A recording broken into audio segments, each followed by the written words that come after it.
Hello, I'm Baumann, UTA in ATM 101, Weather and Climate of Alaska, here at the University of Alaska Fairbanks.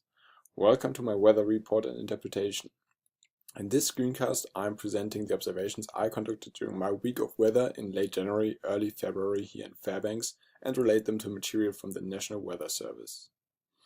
Starting off with my temperature measurements. First of all, at first glance, you can see that the temperatures of both probes are very close together, which is a very good sign for the trustworthiness of the measurements. Further, we can see that the sampling in the afternoon around 2 to 3 p.m. captures temperatures right between the daily minimum and maximum values, which is also a good indicator that the thermometer actually worked correctly.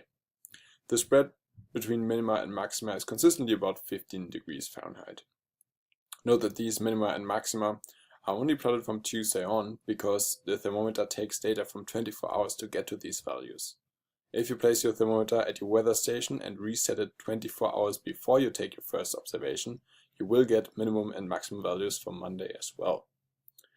Looking at the curve, temperature measurements reach a maximum of about 10 degrees Fahrenheit on Tuesday and decrease through Thursday down to -5 degrees Fahrenheit, with minima and maxima decreasing from about 14 degrees to 0 and from 0 to -14 respectively.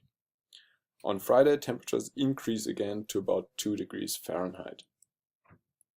Now I compare my measurements to those of the National Weather Service. Overlaid onto the NWS data from the Fairbanks Airport, it seems like my measurements are shifted a little to higher temperatures, sometimes even out of the daily range of the NWS data. This is most likely due to differences in surface elevation. The National Weather Service measures down at the airport in the Tanana Valley, at around 440 feet above sea level. There the effect of the here-typical inversion is strongest. My observation site lies at about 630 feet above sea level, which is about 200 feet higher, and it's thus higher up in the inversion, resulting in warmer temperatures. The pressure curve over the course of the week behaves inversely to the temperatures. After a little decrease from Monday to Tuesday, pressure increases through Thursday from 1027 millibar to 1041 millibar and decreases again to 1033 millibar on Friday. All my pressure measurements are sea level pressure, so they are corrected for elevation in order to make them comparable to the NWS measurements. Compared to the NWS data, my pressure measurements follow the same shape, but are usually around 5 millibars off, which is about 0.13 inch of mercury. There are several possible reasons for this error. Inaccurate calibration in the first place, uncertainties concerning the station elevation, or just inaccurate reading of the dial in the cold. While some students are spot on with their pressure measurements, being a little off like I am here is quite common. But the more careful you prepare your measurements and your device, the closer you will get to the NWS data and the better will be your grade. Now, how do these measurements fit into the big picture weather system?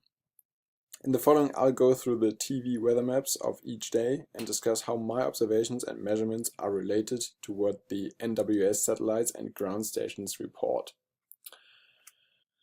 On Monday, the TV weather map is dominated by a big 985 millibar low pressure system in the Bering Sea and two high pressure systems with 1040 millibar over the Gulf of Alaska and Canada just north of the southeast panhandle.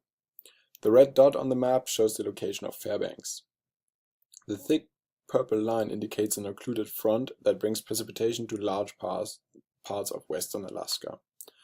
With the low rotating anti-clockwise or cyclonic and the high rotating clockwise or anticyclonic, the air in between is flowing northwards, as can be seen from the south-north directed isobars.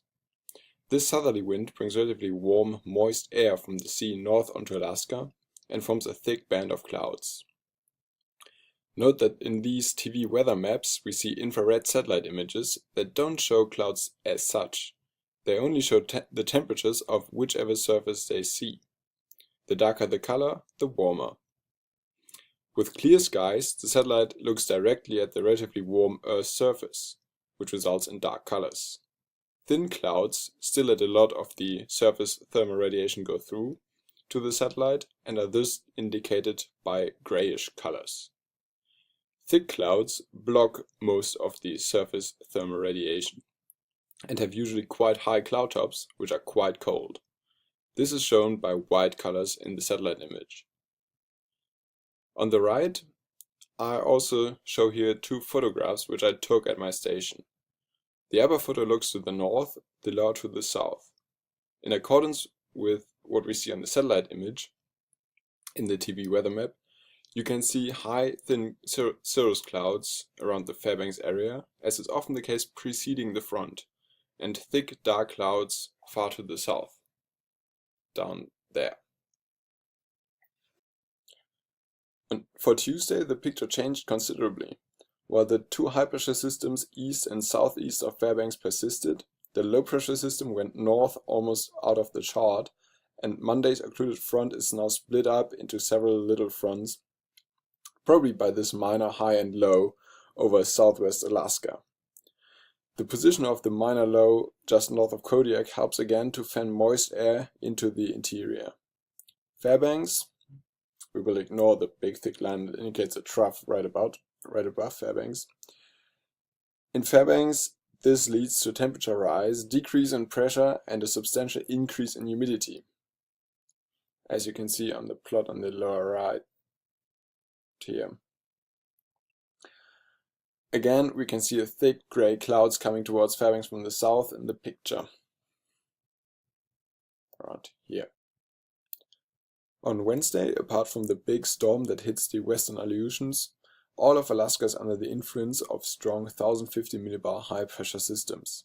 The widespread of isobars over Alaska shows that we have a very calm wind situation over land, which also enables the fog in the Tanana Valley, as shown in the figure in the lower right, to persist undisturbed. Apart from the fog, the pictures show that, as usual for this kind of weather, the skies are clear and blue. But why are there no clouds on the high-pressure systems? High pressure means air is subsiding, sinking from higher altitudes towards the surface. As it descends, the air warms adiabatically and thus can hold more and more water vapor, which reduces relative humidity and counteracts condensation and cloud formations. No clouds mean that the long-wave radiation emitted by the Earth is directly lost to space. If there were clouds, they would absorb and re-emit the radiation back to the surface, increasing the surface temperature. But since we don't have clouds, the Earth is experiencing radiative cooling, which shows in the drop of temperature in my measurements. However, the clear skies also mean that during the day, solar heating can take place more efficiently. As a result, we can see a distinct early afternoon temperature maximum in the NWS temperatures here, as opposed to Tuesday, where the peak was much less pronounced, slightly to the left there. Thursday's weather map is very similar to Wednesday, with the highs forming a blocking pattern that keeps any other weather system out of Alaska. While the strength of the high slightly decreased from about 1051 millibar to 1047 millibar, the systems moved closer to Fairbanks and thus raised the pressure at my station. The temperatures continue to drop and the sky is as clear as the day before. Essentially the same weather continues on Friday. Interestingly, the temperature I measured at 2:30 p.m. is about 5 degrees Fahrenheit higher than the day before at the same time, while minimum and maximum temperatures changed far less. While my measurements stopped on Friday, from the NWS data it looks like the same weather pattern continued to at least throughout the weekend. In general, high-pressure systems are quite persistent, as fueled by the land-sea temperature contrast, they feed themselves. Subsiding air in the center leads to clear skies, which prevent the ground temperature from increasing, thus maintaining the land-sea difference, leading to more subsidence and so on, until this weather pattern is then eventually broken up by strong low-pressure systems or temperature changes. Now, in terms of forecasting, how predictable was the course of the weather during this week? Going for persistence forecast, I would state that the weather at any given day should be similar to the weather the day before. In terms of wind and cloud cover, this would actually work pretty well for the second half of the week, where we consistently had clear skies and no wind under high pressure influence. In terms of measurements, however, my persistence forecast would be off by quite a bit, since even during the second half of the week, temperature and pressure were still adjusting to the prevailing high-pressure systems.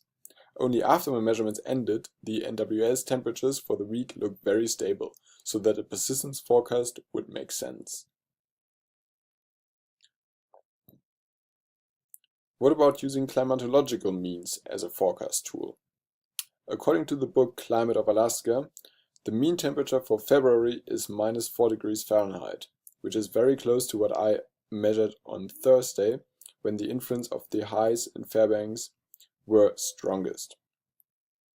Based on this quite limited information, we could argue that the weather system with blocking highs over Alaska is on average the governing weather system for the interior in winter, and this making the weather quite predictable using climatologies.